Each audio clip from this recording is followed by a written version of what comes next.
Ralph was a prankster. I don't think you can avoid becoming one if your name is Ralph. His parents cursed him at birth, ensuring he would forever be that guy who everyone wants to invite to the party, but who none of them can trust.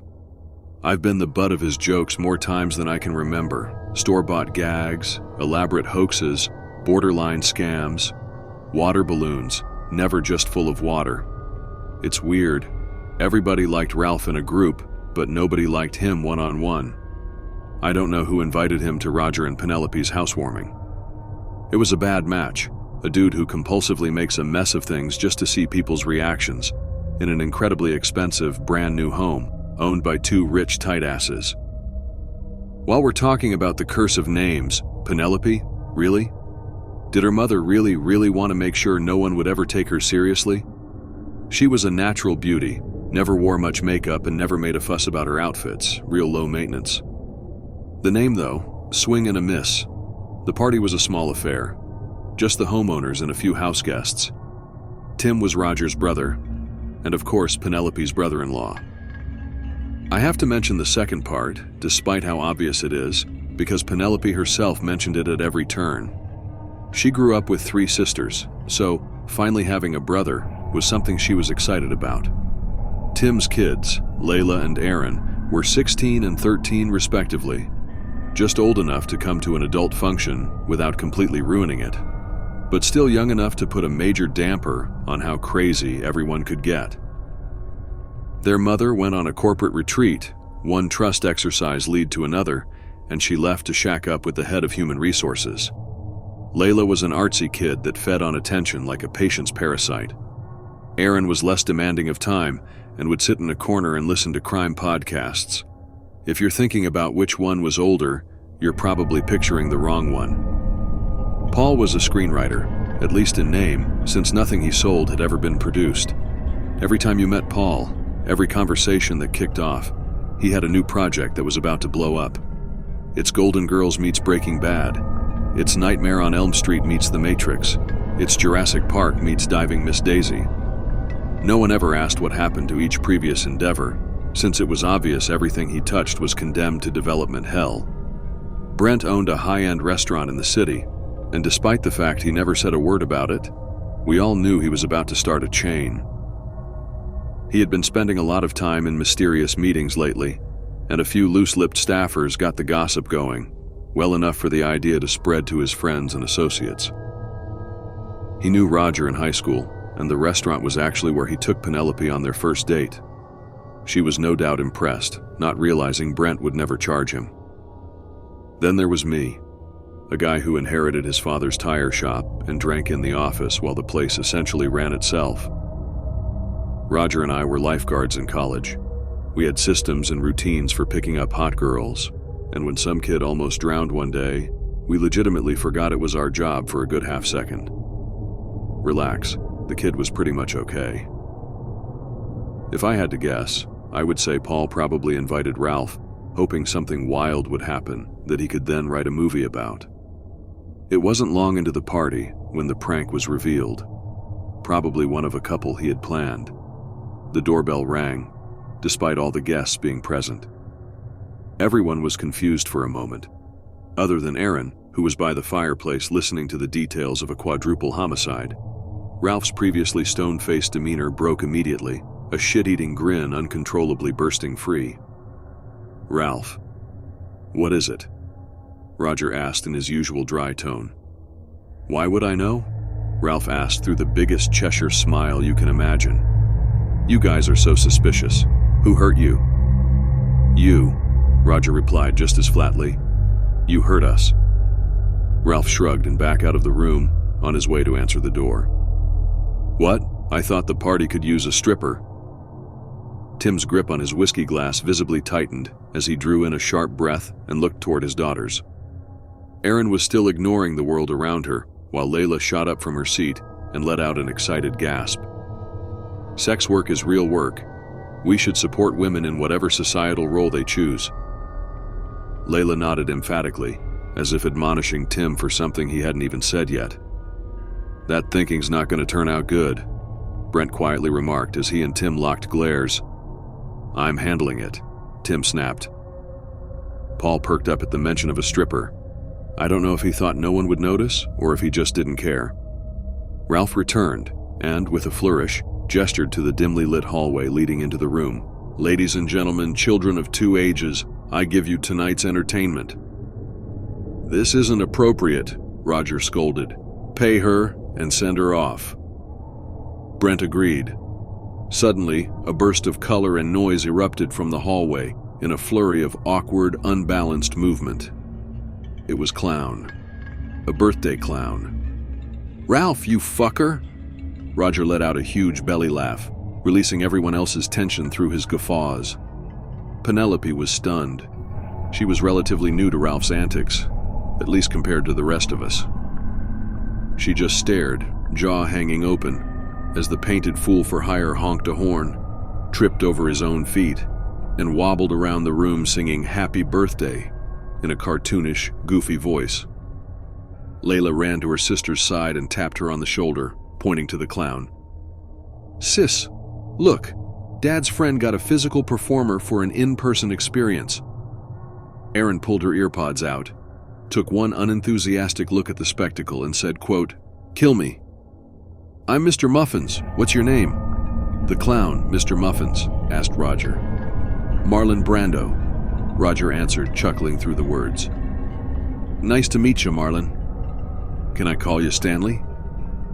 The clown shook Roger's hand, acting as if Roger's grip crushed his hand. Oof! You slapped Stella with that hand?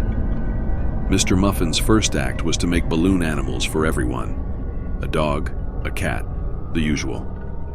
Brent asked for a monkey, and in a fitting turnabout of pranking, Ralph got a completely untouched snake balloon. Penelope was still quiet as she studied the balloon giraffe in her hands. Hey, your favorite, Roger pointed out, still thrilled off his ass. What made you become a clown? Paul asked, throwing his arm over Mr. Muffin's shoulder and taking him aside. Are you actually happy, or is the smile makeup deep? You know the red nose you're wearing is a reference to the red nose of an alcoholic, right? Come on, Paul, Tim called after him. Not everything is a character study. Let him entertain the kids. Brent was bringing a handmade, organic, fair trade artisan cake out of the oven as Mr. Muffins moved on to the next game. Hide and seek. Cake has to cool, Brent noted. We have more than enough time. Ralph slipped in. Cocktails after. Why not? Roger added. With that, everyone found hiding spots throughout the house. It wasn't hard. This was an expansive 3-story monster of a home, and the more you explored, the more you understood the scope of just how wealthy Roger was. I don't know where everyone else went, but I pulled open a hatch to the attic, climbed up, and pulled it closed behind me. Since the house was newly built and the owners had just moved in, there was nothing else to hide behind after that. Layla volunteered to be it and to find all the others. Surprise, the attic was nice, nicer than my first apartment by far, bigger too. I could have just started living up there, and there was a good chance no one would have ever noticed. Even the moon outside the attic window looked bigger than the one common folk get to see. It was weird. Just when it was finally sinking in just how long it would take for a hyperactive child to find 9 people, clown included, in the house to end all houses, a loud sound rang out. Layla was screaming, and it wasn't a "Dad bought me my first car" scream. It was a "someone is dragging me into a car" scream. Muffled by countless walls and 2 floors, the shriek was still unsettling, and clearly one of terror. Dropping out of the attic and fumbling with my cell phone, I made my way through hall after hall, down the plunging mahogany staircase, back to the living room below, where we had gathered in the first place. I arrived to find the others already there, lined up shoulder to shoulder, and staring at something I couldn't see quite yet. Tim had his kids gripped tight to each side as they held his midsection. As I joined the lineup, I saw the reason for the scream. Mr. Muffin stood in the center of the living room, wobbling on unsteady legs, blood pouring from an open gash along the top of his bald head. His miniature derby hat had fallen off and was floating like a paper boat in the growing red pool collecting at his feet. Mr. Muffins was holding his temples with his gloved hands, now stained bright scarlet, and it looked like he could have been holding his own head together. "I tell ya," Mr. Muffins groaned, "I got a splittin' headache." In one quick, unsteady motion, Mr. Muffins lost his balance, stumbled forward into the kitchen, and fell face first into Brent's cake. He slid off of the counter and landed on his back as a whoopee cushion hidden in his pants let out a long, slapping fart. What happened?" Ralph asked, dumbstruck. I'd never seen him authentically shaken before. An accident, clearly. Roger shook his head as if he was trying to get his thoughts to clear like a Polaroid picture. He must have fallen and hit his head. Penelope nodded in agreement, the color gone from her face. He was falling all around anyway. That's his whole thing. Slowly and methodically, Paul walked to the fireplace and picked up a fire poker from the floor. He turned it over in his hands a few times, then turned back to the group, showing us the blood and tissue still clinging to the business end. "Guys," Paul croaked, dread audible in his voice. "It's very bad things meets bozo." I dialed 911 and we all sat around, waiting for help to arrive. Tim pinned a duvet over the doorway to the kitchen in order to hide the scene from his girls. None of us wanted to ruin any evidence, and we weren't sure if the police would be upset if we left the scene of the crime. "Someone here did this," Aaron said after an impossibly long silence. "Quiet, honey," Tim said, use of the word honey doing nothing to soften the anger in it. "No, like, one of you guys killed that clown. I hope you realize that. We're all sitting with a killer." "That's not true," Penelope chimed in, all but in tears. "It's just not. Someone could have broken in, or maybe he did it himself. He bashed his own brains in with an iron rod," Aaron smirked, oozing sarcasm. "A show-stopping trick, but he can only do it once." "He might have. The funniest people are the most depressed," Paul helpfully explained, taking a sip from a drink held with two shaking hands. I expected to hear sirens at that point, but instead a musical tune filled the night just outside. It sounded like it was being played through a broken, rattling speaker. "Ooh," Layla perked up. "Ice cream." Everyone jumped with a start as we heard the front door being kicked in suddenly. "Put your hands up, girls," Tim frantically commanded, before shouting out into the hall, "We're unarmed and there are children here. We don't know what happened." Seeing two kids put their hands far above their heads, arms extended at full length into the air, made me more afraid than anything else that night. I couldn't imagine what Tim was feeling at that moment. Heavy boot steps echoed through the hall, walking slowly and confidently. It wasn't a match for the situation. "You're paying for that door. We could have let you in," Roger all but shouted. "Stop," Penelope whispered loudly. "Just do what he says." A single police officer walked into the room, and as we took in the sight of him, some of us started to laugh again. His uniform was a deep purple, but otherwise it seemed to strictly adhere to regulation. His face was painted up, white grease paint, a red circle around his left eye, and a blue one around his right. His bulbous clown nose must have had an LED light inside, as it also flashed red and blue. On his belt, in a holster, was a rubber chicken. Everyone put their hands down in unison. "All right, what seems to be the problem?" the clown cop boomed in a gruff voice. "I hear there's a clown down." "Oh my God." Brent sat back in his seat and let out a hot breath. "You had us so scared. Ralph, you're insane. This is too much." Ralph looked to Brent, then to the clown cop, then to me for some reason, then back to Brent. "I swear," he explained, "I have no idea what the fuck is going on. This is way beyond my capabilities as a jokester. Quiet." The clown cop paced a bit in front of us, his boots clacking against the hardwood floor. "At this time, I must inform you that you are being detained. You are not under arrest, but you also may not leave, and I'm going to ask you all to remain seated." "This is absurd." Penelope folded her arms and made a skeptical face. The clown cop slowly walked to the duvet doorway and, pulling the cloth aside, peered into the kitchen. With his back to us, I could see the very prominent "Kick Me" sign taped between his shoulder blades. "Absurd?" He didn't even turn to face us. A dead clown, a murder victim, is absurd to you? Aaron turned to Tim and with a steely and unflappable tone, gave him a lesson in clown-based murder lore. John Wayne Gacy didn't work alone either. The clown cop, now standing in front of us again, took the radio from his belt and spoke into it. "Yeah, we got a possible culricide. I'm here and I have the clown scene locked down. Looks to be a party. Victim must be a performer. Way too many old fat people though. Something's not adding up."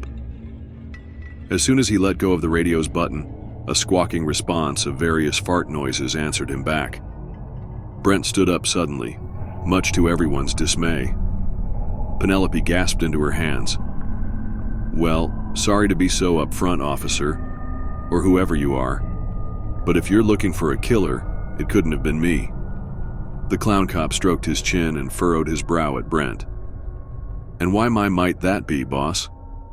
Brent lifted his arm to about chest height and stopped. "Spinal injury. When I was at Chef Collage, a stack of pans fell on me. Haven't been able to lift my arms over my head ever since. No way I could have raised the weapon high enough to bash that clown on the head." The clown cop reached deep into his pants, drew out a red and white striped baton, and walked up to Brent, clearly skeptical. He put the baton to each of Brent's elbows, one after the other, and pushed upward a bit. Still, Brent's arms didn't raise any higher than they had been. "I see," he mused. The clown cop turned to the fireplace, took note of the bloody poker Paul had leaned against the wall, then turned back to Brent. "That's the murder weapon then?" We all nodded. The clown cop soon nodded along as well. "I believe you." Brent turned to the rest of us, his back to the clown. "See? It's just that easy." Behind him, the clown cop reached into his own pants again, pulling out a length of wood, a handle, an axe. Before any of us could fully comprehend what we were even looking at, the clown cop spun in place several times and took a huge swing. It was surprisingly silent in the room as Brent's still smug-looking head tumbled from his shoulders and rolled across the carpet. We heard the smack, the splatter, the thud, all before the first person started screaming. "What the fuck are you doing?" Roger yelled, standing up now, despite how it worked out for Brent. The clown cop answered without hesitation, eliminating suspects. "I'm gonna need your name and badge number," Paul mumbled, wide-eyed, wavering on the edge of going into shock. "No problem, sir." The clown cop shoved the axe back down his pants and gave his leg a shake. "It's Officer Oscar Oxifer, and my badge doesn't have a number. I found it in a box of Clown Krispies." Ralph jumped up and made a run for it, bolting past Officer Oxifer and leaving everyone in the dust. Oxifer turned slightly, his arm seeming to dislocate and extend beyond normal limits, grabbing Ralph by his belt and throwing him to the floor as if he'd been yanked back by a large rubber band. "Please, sir." Oxifer remained eerily professional sounding. "Don't make me tell long arm of the law jokes. It's tired material." He reached down his pants with both hands, jiggled around in there for an uncomfortable amount of time, then drew out a notepad and pencil with each hand. "All right, walk me through the series of events that lead us to this situation." We made Ralph explain what happened, since it was entirely his fault in our estimation. He went through why he had hired Mr. Muffins, what agency he had called, where he saw the ad posted, everything right up to the point of playing hide and seek. "Where did everyone hide?" Officer Oxifer asked. Tim and I had been exchanging looks whenever the clown cop wasn't watching. Through hand motions and meaningful stares, I had gotten across the idea that I knew how to get him and his girls out of the house. He was waiting on me for when and how. "We should all go back to where we hid, to recreate our steps." I blurted out, trying to sound as concerned and as helpful as I could be. "I was under a table in the hall," said Roger. He was red-faced and sweating bullets, clasping Penelope's hand like if he let her go, they'd be separated forever.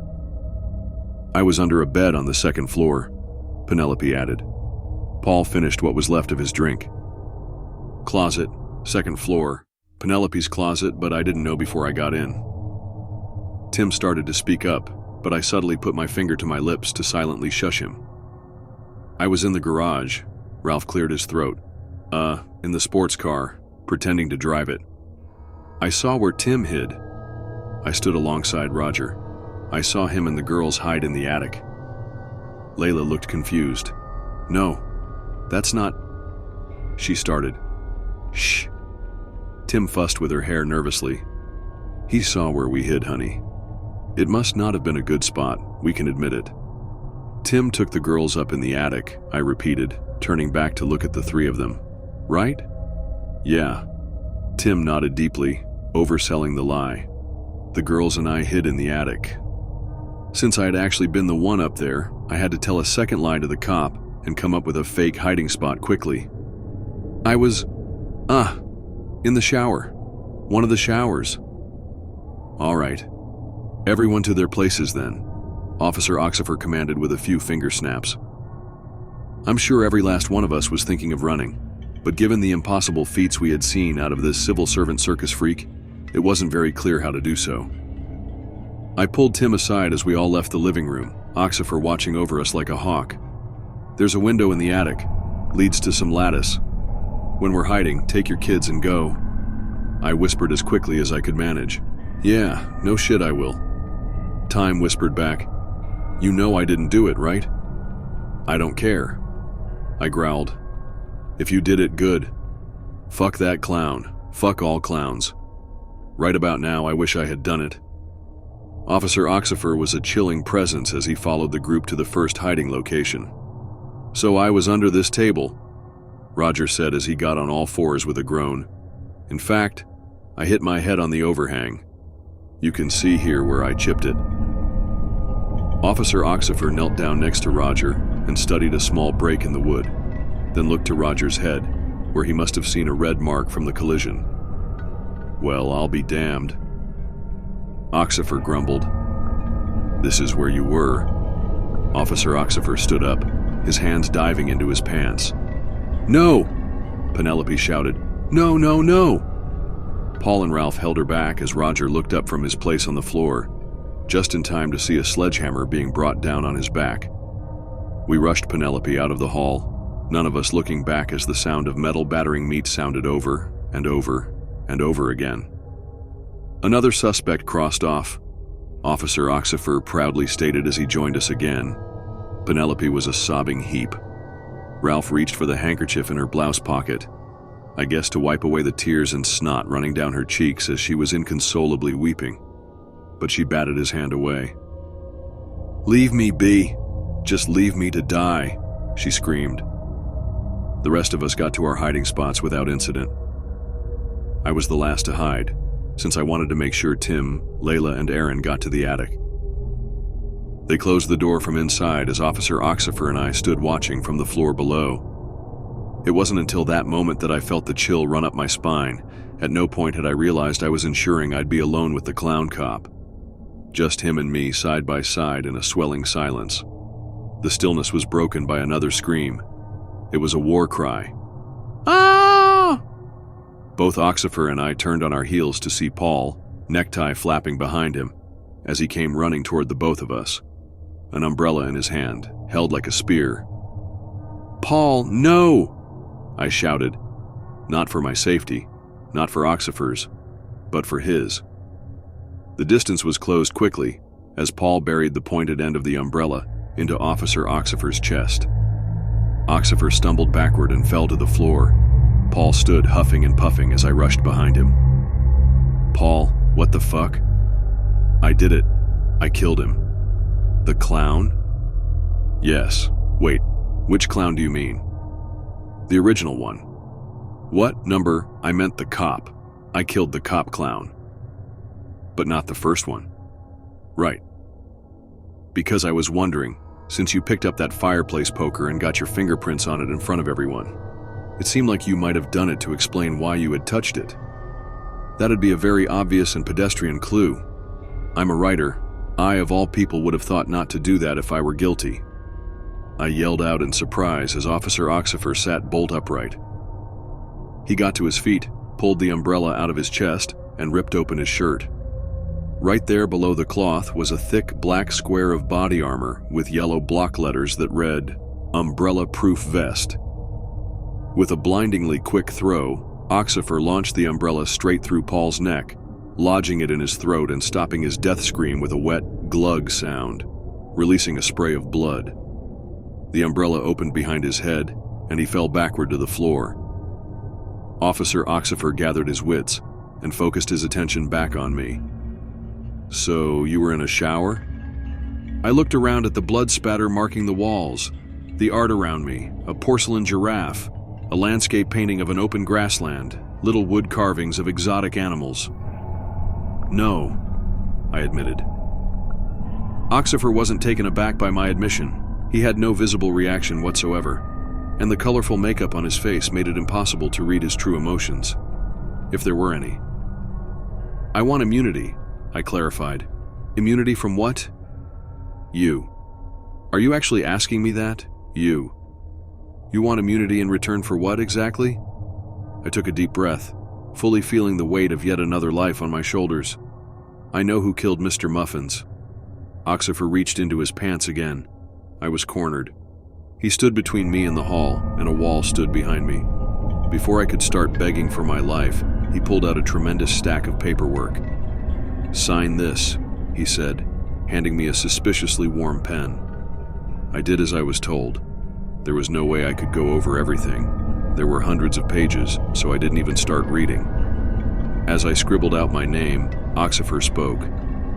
"I am prepared to offer immunity to yourself and the remaining innocent parties, should you in fact provide information leading to the brutal slaughter of the perpetrator in this case." I lead the way as we proceeded into yet another of the many rooms of the house. "Come out," I said coldly. My brain told me I was doing the right thing, but my stomach told me I was a disgusting traitor who should be throwing up.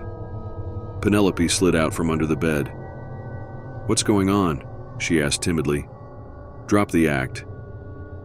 I had decided on the walk there that I had to harden my heart and not give an inch of sympathy.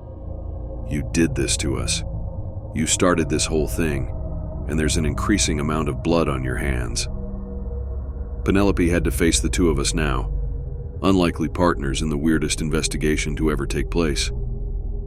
"You caved in Mr. Muffins's skull." Penelope turned away from us dramatically, clasping her hands together. "Why did you do it?" Oxifer asked. "Did he catch you cheating with someone in the house? Did he see you snorting an illegal substance? Or are you just a killjoy, a bigot who has a grudge against all clown kind?" "She doesn't hate clowns." I stared hard at her back. "She is one." Penelope gasped and turned back toward me again, a hard look of betrayal in her eyes. Unfazed, I grabbed the handkerchief from her blouse pocket, and, just as I expected, it kept going no matter how long I pulled. Handkerchief after handkerchief, color after color. I had proven my point. When Mr. Muffins showed up, you were surprised, not because he was a clown, but because he was a clown you recognized. Sure, you're not wearing any makeup now and you dress very modestly these days, so you thought maybe he wouldn't recognize you in turn. However, when he made your balloon animal, a giraffe, your favorite, you knew that he knew. And what's worse, he knew that you knew that he knew you knew. It's true. She fell to her knees, clasping my shoe in one hand and Oxifer's boot in the other. He was my ex. I ran away from the big top just to get away from him. Oh, he was a beast, a monster. I tried to get a restraining order against him, but the courtroom was a circus. I changed my entire identity, but it still wasn't enough. "Sir, you don't want to be here for this," Oxifer said, ushering me out of the room. "You're still going to kill her, even though she's one of you?" I asked. I had been holding out hope that this wouldn't happen, but either way, the ordeal had to end. "Just keep moving. I have to pull an entire electric chair out of my pants, and it's best you don't see that." I got Ralph from the garage, and without any better ideas, we stood idly in the living room yet again. I explained everything that happened, but I think Ralph didn't believe most of it. "We have to kill him," Ralph insisted. "I don't think we can." I tried to get it through to him, to no avail. After what he did to Brent, to Roger, to all of them, is Tim okay? What about the girls? The lights dimmed for a moment. Tim got them out. Well, thank fuck for that, but the rest? Shit, man, we have to kill this freak of nature.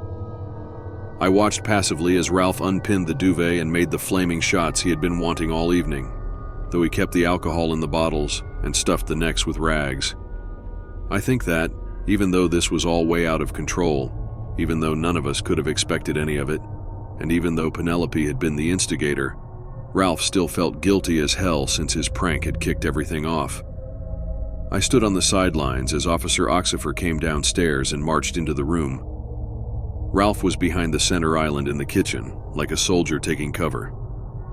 Oxifer surveyed the room slowly, then spotted us. All right, I have to take you Clown Town to be debriefed. Don't worry, you'll get your briefs back after.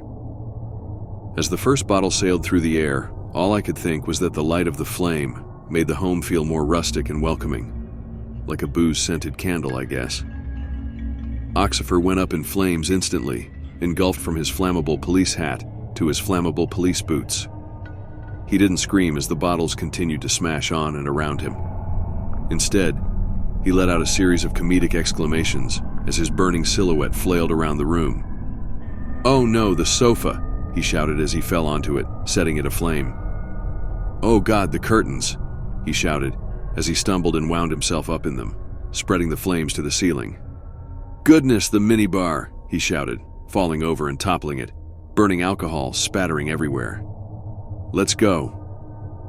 I grabbed Ralph by the arm as he lifted yet another wholly unnecessary bottle in an attempt to light it. "I think you did it." On the front lawn, Ralph and I met up with Tim and the girls. The light of the raging fire that was overtaking the house lit the yard up like it was midday, as we all stared on in numb horror. A siren rose in the distance, and before long a fire truck screeched to a halt nearby. A jumble of clowns fell out of the fire truck. Firefighting uniforms in every color, but red. Face paint running with sweat.